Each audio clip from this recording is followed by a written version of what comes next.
అందరికీ నమస్కారము. ఇలా వండుకున్న కర్రీ అయితే చాలా చాలా టేస్ట్ ఉంటుంది. అందరు తినేలాగా మనం ఆయిల్ పొయ్యి మీద పెట్టేసుకొని ఒక స్పూను మీద ఇంకా కొంచెం ఎక్కువనే జీలకర్ర ఒకటే వేసుకోవాలి.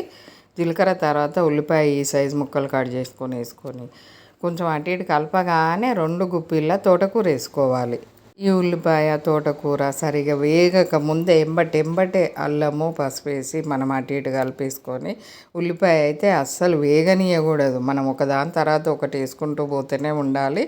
ఇలా అల్లము పసుపు వేసి కలిపేసి మళ్ళీ తగినంత కారము సాల్ట్ వేసుకోవాలి. సాల్ట్ అంటే కొంచెం తగ్గించేసుకోవాలి ముందైతే, తర్వాత చూసిన తర్వాత వేసుకోవాలి. కారం అయితే మంచిగా 2 వేసేసుకోవాలి. ఈ కర్రీ చాలా బాగుంటుంది. ఇలా మనం ఎండు రొయ్యలు ఇంతకుముందు కర్రీస్ వండినప్పుడు ముందు ఎలా చేసుకోవాలి, శుభ్రంగా ఎలా స్టోర్ చేసి పెట్టుకోవాలి అనే వీడియో ఉంది. అలా చేసి పెట్టుకున్న రొయ్యలు మనము ముందు క్లీన్ చేసేసుకొని ఇలా స్టోర్ చేసి పెట్టుకున్న రొయ్యల్ని 2 స్పూన్లు వేసాము. ఈ కర్రీకి సరిపోతుంది. మనం ఎక్కువ వట్టి చేపల కర్రీ ఇష్టపడే వాళ్ళకి ఇది అయితే పండగ.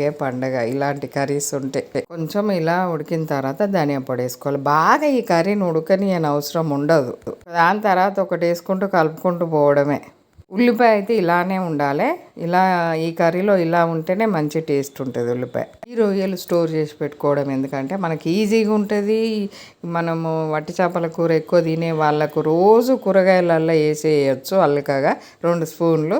వాళ్ళు తినడానికి చాలా ఇష్టపడతారు. రోజు ఆయిల్ పెట్టి రొయ్యలు క్లీన్ చేసి రోజు పని కన్నా ఒకసారి క్లీన్ చేసుకొని ఆయిల్లో వేయించేసి ఉప్పు కారం వేడి పైన చల్లారినాక బాక్స్లో ఎత్తి పెట్టుకున్నాం అంటే సూపర్ పని చేస్తాయి ఇలాంటి రొయ్యలు.